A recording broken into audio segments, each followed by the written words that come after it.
Verilişin baş sponsoru Kalsi D3 Nikamed.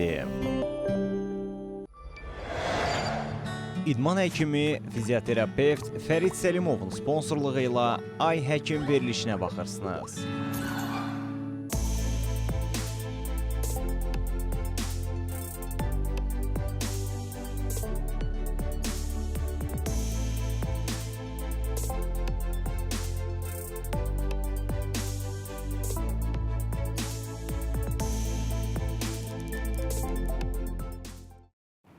Ay Həkim davam edir dostlar. CBC Sporta baxırsınız. Studiyada doktor Tutu Zeynalovadır və qonağımız endokrinoloq doktor Ayşən Xəlilova studiyamızdadır. Biz diabet haqqında danışdıq. Diabetlə bağlı son sualımı verim. Bu xəstəlik genetikdirmi? Yəni bəzən insanlar düşünür ki, mənim anam atamda şəkərdir və yaxud bizdə ana tərəfdə hamıda şəkər var, onsuz da mən şəkər olacam. Elə ondan sonra nə gəldi yeyim, yeməyimə diqqət yetirməyim. Bu doğrudan da belədirmi? Genetik faktorlar çox önəmlidir, bəli. Ancaq bayaqdan sadaladığımız xarici faktorları düzəliriksə, onları qaydasına qoyarsa biz genetikamızın önünə keçə bilərik. Yəni hal-hazırda müasir yanaşma tərzi ilə əgər ata-ana diabetdirsə, biz bunu öncədən anlayırıqsa və sağlam həyat tərzinə artıq şəkər rəqəmlərimiz yüksəlməmiş başlayırıqsa, həyatımızı tamamilə kökündən dəyişiriksə, əlbəttə ki, diabet olmaya bilərik. Yəni genlərimiz, taleyimiz deyil. Deyil və çox şey özümüzün əlindədir əslində. Aha. Biraz əvvəl mən kalsium D3 Nikameddən danışanda osteoporoz məsələsinə biz toxunduq reklam fasiləsində. Bax, istərdim ki, bu osteoporoz haqqında da danışıq, çünki bu məsələ də ciddidir, aktualdır və az danışılan, az diqqət yetirilən, amma bugün 50 yaş üstü, hətta daha da gənc xanımlarımızın artıq daha da gəncləşən bir problemdir. Nədir osteoporoz? İlkin əlamətləri nədir? Profilaktikası nədən ibarətdir? Risk qrupunda olan pasientlərimiz kimlərdir? Bax, istərdim ki, bu mövzuya açıqlama gətirəsiniz, doktor. Biz, doktor, sizinlə müalicə profilaktika fakültəsini qurtarmışıq. Yəni, müalicədən öncə profilaktik qarşısını almamız lazımdır. Və osteoporoz, sümük əriməsi il arasında bu çox hal-hazırda pandemiya halına çatan, ancaq lal gedən xəstəliklərdəndir və dünya reytinqində 4-cü, 5-ci sıraya çatır. Və təəssüf ki, bu da əlilliyə gətirən xəstəliklərdən biridir. Demək olar ki, heç bir əlamətsiz keçə bilir və bir də pasiyent sınıqlar olanda, yəni başda düşür ki, sınıqlar olur. Hansı xəstələr risk qrupundadır? Hər zaman osteoporoza görə yoxlanışdan kimlər keçməlidir? Öncə bundan başlamamız lazımdır. Ailədə sümük sınıq olan insanlar, əgər anasında, xalasında, nənəsində, kimdəsə yaşlı vaxtda sümük qırıqları olubsa, bu pasiyentlər mütləq öncədən yoxlanışdan keçməlidir. Neçə yaşından sonra yoxlanışdan keçir? İndi ona çatacağım. Qadınlar daha çox risk qrupuna aiddir. Nəinki kişilərə baxanda. Bəli, çünki qadınlar klimaks dövrünə daha tez keçirlər və bu problemlər həm olur təbii hormonal fiziolojik hallar, yəni senil dövrü, yaşlılıq dövründə biz klimaks dövründən sonra estrogenlərin sümük üzərində olan müdafiə bariyeri götürüləndən sonra sümük daha tez zədələnməyə məruz qalır. Doğru vitamin D-sini və kalsiyumunu almayan preparatlarını qəbul etməyən pasiyentlər, qidalanması düzgün olmayan pasiyentlər, bu pasiyentlərdə osteoporoza məruz qalırlar. Bir də ikinci qrup pasiyentlər var, uzun müddət hormonal terapiya almış pasiyentlər. Hər hansı bir səbəbdən, dəri xəstəlikləri, bronkial asma, sonsuzluq səbəbi ilə uzun müddət hormonal terapiya alıblarsa, oynaq xəstəliklər, revmatizm proseslər, bu xəstəliklərdən... Autoimmun xəstəliklər. Bəli, autoimmun xəstəliklər, yəni bunlar formunda qlukortikoidlər alan pasiyentlərimiz və yaxud çox təəssüf ki, sadə ağrı kəsici məqsədi ilə, inanın 10 illərlə kortikosteroid, prednizolon el arasında daha çox tanınan preparat qəbul edən pasiyentlər var. Və bunun fonunda da yatrogen olaraq, yəni süni olaraq sümük əriməsi prosesi başlayan və sümük sınığından rastlaşan pasiyentlərimiz çoxdur. Üzr istəyirəm, sözünü kəsim. Tiroid xəstələri də risk qrupundadırmı? Deyirlər ki, tiroid xəstələrinin istifadə etdiyi bu levotiraksin preparatı da osteoblastlara təsir etdiyi üçün osteoporozun riskini artırır və yaxud risk qrupunda hesab olunurlar. Yoxsa bu mövcud Hashimoto autoimmun tiroiditinə bağlı olan problemdir? Bu əsasən deməli yaşa bağlı bir problemdir və autoimmun prosesə ümumi olaraq bağlı bir problemdir. Amma levotiraksin molekulu özü də müəyyən qədər təsir edir və levotiraksin molekulasını biz əvəzedici hormonal terapiya, yəni bizim başqa şansımız yoxdur, biz onu etməliyik, pasiyentə verməliyik. Amma bu pasiyentlər hormon kontrolünə yanaşı kalsium D səviyyələrinin kontrolünü vaxtı-vaxtına aparırlar. aparılması lazımdır aydın. bu pasiyentlərdə və lazım olduğu təqdirdə pasiyent o preparatla da təmin olunmalıdır. Aydındır. Və osteoporozun müalicəsində, bilmirəm, müalicə olunurmu, yoxsa Bəli. profilaktikası mı daha önəmlidir? Profilaktikası önəmlidir. Ümumiyyətlə osteoporoz son deyil. Məsələn, pasiyentlər birdən baxır üzümüzə ki, yəni ərimə, yəni neyniyəcəyik? Müalicə olunan xəstəlikdir. Amma bu da digər xəstəliklər kimi təəssüf ki, xronik xəstəlikdir. Yəni müalicə aldım, bitdim olmaması lazımdır. Davamlı kontrollərdə olmalıdır pasiyent və biz pasiyenti sümük sınığından mühafizə eləməliyik. Çünki yaşlı bir sümüyün birləşmə prosesi, yəni bir ömür boyu da çəkə bilər. Ölənə qədər də çəkə bilər. Buna görə də bunu eləməliyik. Amma qarşısını alması üçün müayinələr keçirilməlidir. Yenə bayaq saydığım risk qrupasında olan pasiyentlər mütləq endokrinoloq konsultasiyasında olmalıdırlar. Densitometriyadan keçməlidirlər və bu arada UZI, ultrasəs yox, rentgen densitometriya üstünlük vermək lazımdır. Rentgen daha çox. Rentgen daha informativdir. Ultrasəslə biz yanlış cavablar ala bilirik. Vitamin D, kalsi səviyyələri vaxtaşırı yoxlanmalıdır. Sağlam qidalanma prinsipləri əməl olunmalıdır. Bu bizim profilaktikamızdır. Müalicə ərəfəsinə çatanda isə müalicəni axsatmamamız lazımdır. Çünki artıq məsələn pasiyentlər çox zaman siz də rastlayırsınız, qulaq ardı vururlar və sümük oynaq implantasiya əməliyyatlarına gedirlər. Bu əməliyyatlardan sonra belə, yəni bud oynağı deyək ki, dəyişildi, diz oynağı dəyişildi, bəs qoldakı sınıq, qabırğa sınığı, yəni mövcud bütün bədən qorumaq sümükləri, lazımdır. yəni nəinki hər hansı iri oynaqlarda ola bilər zədələnmə, amma bütün sümüklərdə ola bildiyinə görə zədələnmə. Bizim qabağımıza qoyduğumuz məqsəd əməliyyat olunduq, bununla bitmirik və biz davamlı olaraq əgər bir pasiyent bud boynu qırığından əməliyyat olunursa, demək bu pasiyent bir siqnaldır, gələn dəfə digər oynaqdan sınıq ola bilər. Yəni bu siqnalları qəbul etməmiz lazım və bu prosesin qarşısı dayandırılmalıdır. Alına bilər yəni. Doktor, siz klimaks dövrünü vurğuladınız. Mən bilmək istədim ki, bu menopauza, premenopauzada hormon əvəzedici terapiya bugün çox aktualdır, dəvdədir və təklif olunur pasiyentlərə, xanımlara. Bu osteoporozun yaranmasını gecikdirirmi, qarşısını alırmı, yoxsa əksinəmi? Varmı buna dair bir bilimsel çalışmalar, elmi çalışmalar? Bəli, elmi çalışmalar çoxdur və orada da bir nüans var. Pasiyentə əvəzedici hormonal terapiya təyin olunacaq yaşdadırmı? Ki, yeni əmələ gələnlər törəmələrin qarşısı alınsın, yəni o yaranmasın. Digər orqanların süd vəzinin, qaraciyərinin, koagulogrammanın vəziyyəti necədir? Yəni, yanaşı pasiyentdə ürək-damar xəstəlikləri ailədə varmı? Serebrovaskulyar xəstəliklər varmı? Bunlar nəzərə alınmalıdır və nəzərə aldıqdan sonra pasiyent həqiqətən də bütün kriteriyalardan uyğun gəlirsə, əvəzedici hormonal terapiya başlanmalıdır. Bu, qadının nəinki həyat keyfiyyətinin yaxşılaşmasına, dərisinin yaxşılaşmasına, həm də sümüklərin estrogenin müdafiə funksiyasının yəni, altına girməsinə səbəb olacaqdır. Amma yenə dönə-dönə vurğulayıram ki, hər pasiyentə bu təyin olunmaz.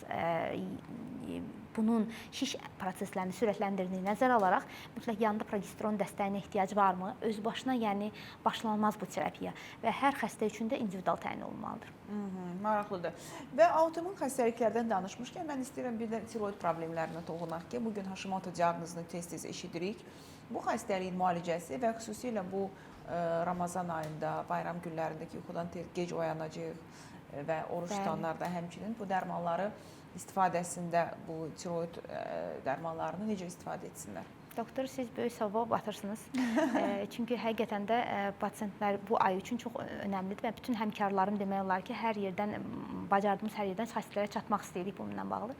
Levotiraksin molekulasını təəssüf ki, Ramazan boyu qəbul etməyib, sonra daha ciddi fəsadlarla və miksidematoz halla belə rastlaşdığımız pasiyentlərimiz olur. Bu hala çatmayaq deyə hər zaman levotiraksin molekulu ümumiyyətlə kaprizli bir molekuldur. Yəni o yeməkdən heç olmasa yarım saat 40 dəqiqə öncə qəbul olmasını istər və ondan sonra da dərman preparatları arasında heç olmasa 3-4 saat fərq olmasını istər. Yəni onun mədədən solunma prosesi bir qədər problemli olur. O baxımdan biz pasiyentlərimizə tövsiyə edirik ki, əgər sahurda unutmusunuzsa və ya sahura qalxa bilməmisinizsə, iftar zamanı suyunuzla, ya xurmasız su ilə açın iftarınızı, orucunuzu, dərmanınızı qəbul edin və yarım saat 40 dəqiqə sonra yeməyinizi yeməyə başlayın. Yəni bu arada da ibadətlərinizi həsr edərsiniz, amma bu dövrü mütləq və mütləq gözləmək lazımdır. Əslində biraz demək çətindir, əməl etmək, demək asandır, əməl etmək çətindir, amma nəzərə alsaq ki, bu il aclıq müddətimiz bir o qədər də çox deyil, 13 saatdır. Yəni 13 saat gözləyən insan sağlamlıq üçün bir yarım saatda siz demiş gözləyə bilər. Bəli, su ilə açıb dərmanını içib. Buradan pozitiv bir mesaj mesaj ötürək pasiyentlərə.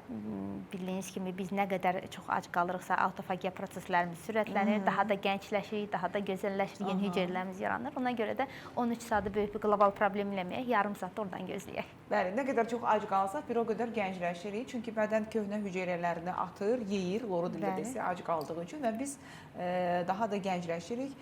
Doğrudan da Ramazan ayında doğru qidalanma ilə diqqət yetirənlərə fikir verirsən ki, dəriləri daha qəşəng olur, daha gözəl olur, belə sanki biraz işıltı gəlir insanların üzünə.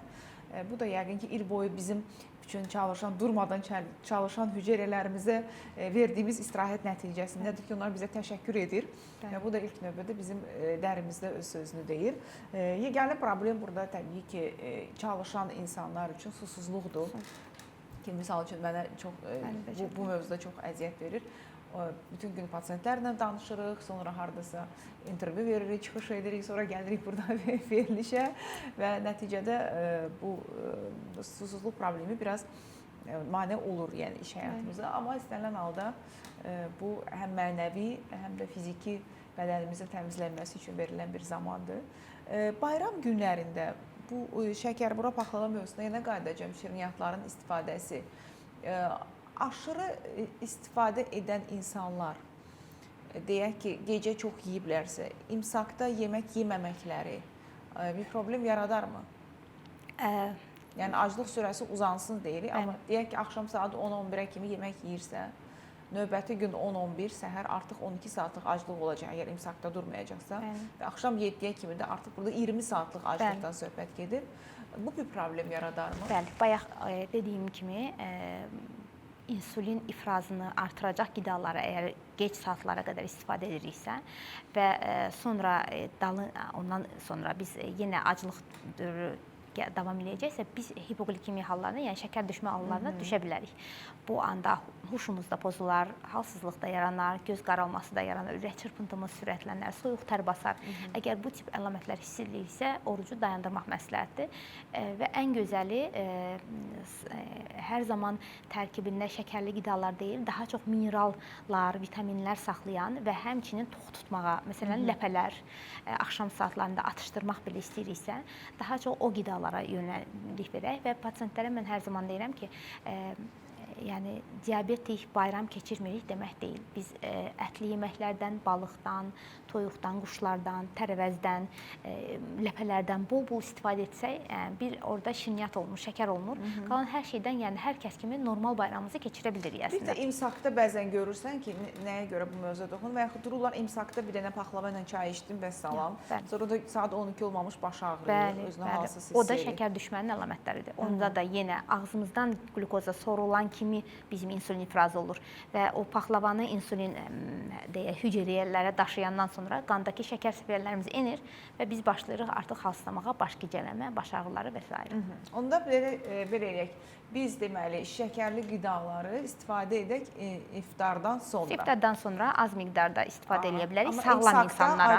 Yəni imsakda şəkərli qida yeyib oruç tutmayaq. Bu bizə gün ərzində daha da bir də sağlam adamlara, yəni diabetlilər buradan sağlam adamlara. Diabetlər ümumiyyətlə yeməsə yaxşı olar. Ümumiyyətlə yeməsə yaxşı olar, çünki sabah yediklərimizin fəsadını 1-ə 5 ödəməli olacaq. Şəkər əvəz edicilərə münasibətiniz necədir? Çünki bəzən olur ki, deyir ki, bu şəkər əvəz edici ilə hazırlanıb, nə bilim, kəpəkli undan hazırlanıb, baxırıq, dietik paxlavalar, şəkərburalar və s. da görürük, satışda olur. Bunlara münasibətiniz necədir, doktor? Şəkər əvəz edicilər əslində çoxdurlar. Məsələn, fruktoza tərkibli qidalar ümumiyyətlə məsləhət görülmür. O da bildiyiniz kimi qaraciyər piyələnməsində aktual bir mövqedə dayanır.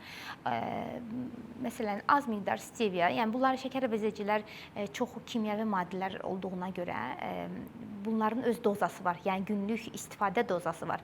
Dərman kimi sayılması lazımdır və istədiyimiz qədər hər şeyi bişirib ondan istifadə edə bilmərik. Bu da həm qan şəkər səviyyələrinə təsir göstərə bilər, həm də o həddi dozanı keçərək müxtəlif digər orqanizmdə sorunlara, məsələ problemlərə gətirə bilər.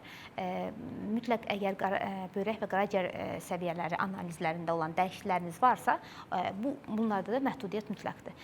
Bir də uzun müddət sorbit tərkibli şəkər əvəzediciləri istifadə edən pasiyentlərdə ciddi ayaq ağrıları arta bilir və ona görə də istifadə istifadə olunan, aptekdə satılan bütün şəkər vericilər limitinə və üzərində yazılan sutkalıq dozasına nəzarət etmək lazımdır. Aydındır. Bariatrik əməliyyatlardan sonra həyat tərzinə istəyirəm, bax bu mövzuda fikrinizi deyəsiniz. Çünki bəzi insanlar belə asan yoldan məsələni həll etmək üçün gedirlər mədə kiçiltmə əməliyyatlarına. Hətta deyirlər ki, bu əməliyyatlar şəkəri xəstəliyinin müalicəsi kimi də aktuallaşmışdı bir dövr. İndi bilmirəm nə dərəcədə öz təsdiqini tapdı. Bu bypass əməliyyatları, biri var gastrektomi, biri var bypass və s. ki, burada bu şəkər xəstəliyinin müalicəsi kimi reklamları da gedirdi bir ara. Bax, bu mövzuda istəyərdim siz fikrinizi deyəsiniz ki, bariatrik əməliyyatlar doğrudan da şəkərli diabetin müalicəsi ola bilərmi? Demək, doktorum, bütün müalicə metodları bariatrik əməliyyatlarda çox aktual və bəzən dərman preparatlarının gücü çatmayan pasiyentlər qrupunda BMI dərəcələri 40-ın üzərində olan çox çəkili pasiyentlərdə əlbəttə ki, gözəl və ideal müalicə metodudur. Ancaq pasiyent əməliyyatdan sonraki dönəmində, əgər sağlam həyat tərzinə dönən dönəmində artıq çəki verməsinə baxmayaraq, yenə köhnə hüceyrələrimiz bunu yaddaşı var bildiyimizə görə, bu piylənmə yaddaşını davam edərlərsə və üzərinə də bu prosesin yaranma səbəbi nə idi kökündə dayanan, qidalanma pozunluğu, fiziki aktivliyin azalması eyni qaydada davam edərlərsə, bir müddət sonra verdiyi çəkiləri tamamilə olmasa da az-az qaytaracaqlar və bunun olmaması üçün bariatrik əməliyyatdan sonra da pasiyentlərin sağlam qidalanma, bol lifli, bol proteinli, az karbohidratlı qidalanma şərtinə əməl etməsi bir mənalı mütləqdir. Yəni onlar az yeyirlər deyə bəzən biz şokoladı belə əridib içən pasiyentlər belə gördük. Və həmişə burada deyirik ki, ondansa yaxşı olar bir dənə dolma, yarpaq dolması yeyəsiniz, onda minerallarınızı, dəmirinizi, bonkinizi alacaqsınız. Nəinki orada konfet sorasınız ağzınızda. Bəli, nə üçün bu sualı özəlliklə sizə verdim? Çünki siz Modern Hospitalda işləyirsiniz. Orada da ən çox bariatrik əməliyyatların olunan klinikalardan biridir və siz bu xəstələri daha çox görürsünüz. Və mən də təcrübəmdə görürəm ki, həyat tərzinə diqqət etməyən pasiyentlər bir neçə ildən sonra çəkiləri geri almağa başlayırlar və biraz onda da panikaya düşürlər. Varmı başqa soruşmadığım, bəlkə hansısa mövzuya toxunmaq istəyirdiniz? Mən o sualı vermədim, çünki verilişimizin sonuna gəlirik artıq, doktor. Çox sağ olun, şərait yaratdığınıza görə həqiqətən də maraqlı diskussiya keçdi. Həkim həmkarımla bərabər çox xoşuma gəldi. Hər kəsə gözəl bayramlar diləyirəm. Hər kəsin Allah orucunu qəbul etsin. Və əgər sağlam gələcək arzuluyuruqsa, özümüzə yaxşılıq eləmək istəyiriksə və bunu sağlam qidalanmadan və fiziki aktivlikdən başlayaq. Bəli, mən də sizinlə tamamilə razıyam. Ramazan ayının elə mənəvi tərəflərini nəzərə alsaq, bu can da bizə Yaradanın əmanətidir. Biz ona görə də sağlamlığımızı sağlam ikən qorumalıyıq. Nəzərdə çatdırım ki, Ay Həkimin bugünkü qonağı endokrinoloq doktor Ayşən Xəlilova idi, dostlar. Sizin Instagram səhifənizdə var, səhv etmirəmsə. Oradan da Ayşən xanım çox faydalı məsləhətlər verir. İzləyə bilərsiniz. Doktor Ayşən endokrinoloq. Doktor Ayşən endokrinoloq idi. Təşəkkür edirəm. Son təşəkkürüm bizim sponsorlarımızadır. Verilişimizin baş sponsoru Ştada şirkətidir, dostlar. Kalsium D3 Nikamet, portağal və limon dadlı çeynəmə tabletlərini sizə təqdim edir. Kalsium və D vitamini defisitinin profilaktikası məqsədi ilə arzu olunan preparatdır. Əgər günə 3 fincandan artıq kofe içirsinizsə, hamiləlik dövründəsinizsə, laktasiya dövründəsinizsə, siqaret çəkirsinizsə, alkoqollu içkilərdən istifadə edirsinizsə, vegansınızsa, o zaman sizin kalsium ehtiyacınız daha çoxdur. Buna görə də təyinata uyğun bu defisiti bərpa etmək üçün kalsium D3 Nikamet preparatını istifadə edə bilərsiniz. 25 ildən artıq mövcuddur, sınanmış preparatdır. Hamilələr və 3 yaşından yuxarı uşaqlar da istifadə edə bilər. Digər sponsorumuz İdman həkimi Fərid Səlimovdur. Böyük Britaniya təhsilli İdman həkimi Fərid Səlimov sizə müasir fizioterapevtik yanaşma ilə müalicə təqdim edir. Diz, onurğa, çiyin, əzələ ağrılarından artıq daha tez və müasir idman yanaşması ilə müalicə oluna bilərsiniz. 055 318 83 94 nömrəsinə zəng edib Fərid doktorun qəbuluna yazıla bilərsiniz. Bugünlük bu qədər. Həftədə 5 dəfə CBC Sportda Ay Həkimə baxmağı unutmayın. Özünüzə yaxşı baxın, sağlamlığınızı sağlam ikən qoruyun.